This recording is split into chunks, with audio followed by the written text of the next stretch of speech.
Today's teaching and learning session is introducing you to the art of Dr. Ice, which is role modelling. In this session, we'll be looking at what role modelling looks like in lessons, ways we can develop it in Bedwas, and ways we can make it consistent across all faculties.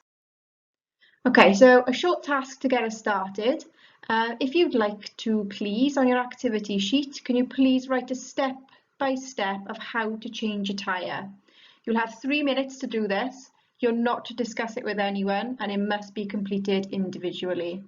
Leaders of learning, if you could maybe pause the video for around 3 minutes now to allow the task to be completed. Thank you. Okay, so a bit of self-assessment. No cheating, please. No changing your answers either. If leaders of learning could give a few minutes to allow faculties to mark their tasks, that would be great. Thank you. Okay, so what has this task got to do with role modelling? So how did you feel when you were doing this task? Did it make you feel uncomfortable? Particularly because there was no guidance really given, no success criteria, no development of knowledge, just straight into you displaying some kind of knowledge of how to change a tyre. Perhaps now it would be a good time just to pause the video again and just to have a short discussion with your leaders, learners and faculties, how this task in particular made you feel. Okay, so again on your activity sheets, please could you individually make suggestions of how this task could have been improved by using role modelling in this session. Once you have done this, can you please then discuss this with your leader of learning and your faculty, please? So, why is role modelling key in development of teaching and learning in lessons? So it sets a benchmark of excellence by showing students the quality they should be aspiring to. It also makes abstract success criteria concrete. By simply telling students what success criteria are or writing them down can be relatively meaningless for students. They need to be able to see what they are aiming for. Thirdly, demonstrates the thought process of an expert. So you're modelling your thinking with them along the task. This will help them to develop their thinking. By them seeing us overcome our struggles, it'll make it aware and okay for them to struggle as they learn. And lastly, it allows development of academic language. Many of our students live in households where perhaps academic language is not routinely used, so we can model this for them and develop it with them. So, although role modelling is a very positive teaching and learning tool, there are things we need to be aware of while doing this. So it can limit pupils' thinking. So if students produce their own work straight after you have modelled it, there is a risk that they are doing little more than just copying you. We can avoid doing this by building a gap between the example that you model and the one they have to do, so they don't just produce exactly the same product as you. Secondly, potentially it could hold back the more able, but this doesn't need to be the case. You could just simply model at a really high level in order to challenge all students. And lastly, it could potentially foster a dependency culture. Only if you model everything and never slowly take away the scaffolds and let them do it alone would this become an issue. So those are just some of the things we just maybe need to be aware of as we continue to look at role modelling in our lessons.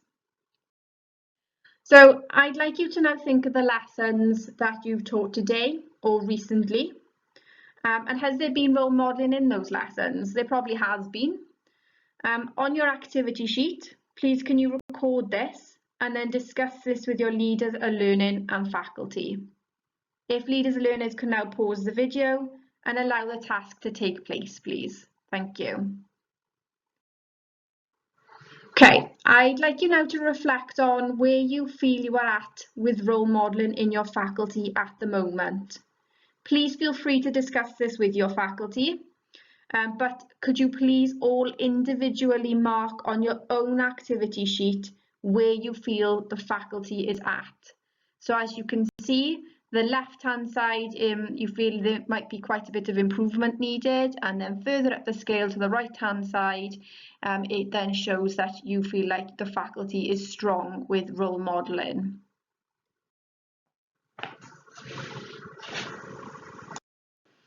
Okay, so what does role modelling look like in lessons? I'm sure some of these, if not all of them, have been discussed throughout some of the previous tasks and discussions within the faculty and with the leaders of learning. Some will obviously work better in faculties than others. So say, for example, demonstrations using the visualizer is normally a key role modelling opportunity for us to use in practical subjects, particularly in DT, whereas perhaps maybe a writing frame or comparative models could be more beneficial in English, for example. So if you just take a couple of minutes just to have a little look through here of the different types of role modelling that can take place. So like we said, we've got demonstrations, success criteria, teacher and pupil discussions, mock answers or deconstructing expert examples, providing writing frames, videos, particularly if, again, in practical subjects, we use this in catering quite a lot. Pupils can re-look at how a dish is made using QR codes. You can also get outside speakers in. There's quite a lot of different types of role modelling that could be done within each of types of faculty. So an important component of role modelling is to coach the other person and to give them feedback.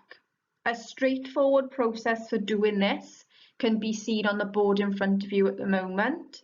So you could model the skill, break down the skill areas into smaller steps, the other person then acquiring one part of the skill before moving on to the next. Coaching to assist diagnosis and evaluation, providing feedback, recognising achievements, and then once then pupils and learners are at a skill level of improvement, you can then withdraw the support and allow them to do this more individually. So we're going to have a little look at common language for role modelling across faculties in Bedwas. So it is important in teaching and learning to be consistent, as this will help pupils to associate with what is expected in all lessons. Things which we could trial perhaps in Bedwas are like what is on the board at the moment, what a good one looks like, or WAGOL. So there's an example here for you of a piece of work that was given to my engineering class. So engineering pupils would then use this example to create the following pages in their coursework. They can create a success criteria from this, and then they are then going to continue to create pages on different types of accuracy equipment like steel rule, height gauges, etc., but setting it up like this and also including detail that's included in this too. Another type of role modelling perhaps we could use across faculties in Bedwas is I do, we do, you do. So I do it first, we do it together, and then you do it on your own. So from this session today, hopefully it's given you the opportunity to both individually and as a faculty evaluate what you already do and in ways you can perhaps improve. So just one last discussion. How can you, as a faculty, improve what you do with role modelling at the moment? I'd also like you to maybe pick something that as a faculty you're going to try to incorporate in lessons where it's appropriate. So for example, perhaps it's having WAGOL on your examples. If you could then just have a little bit of a discussion about this with your leaders of learning, just to clarify what your focus will be for this term. And I just want to say a massive thank you now for all taking part in the session today. I hope you have found it helpful. Please can you hand your activity sheets into your leaders of learning before leaving. Thanks again, guys. Have a lovely evening.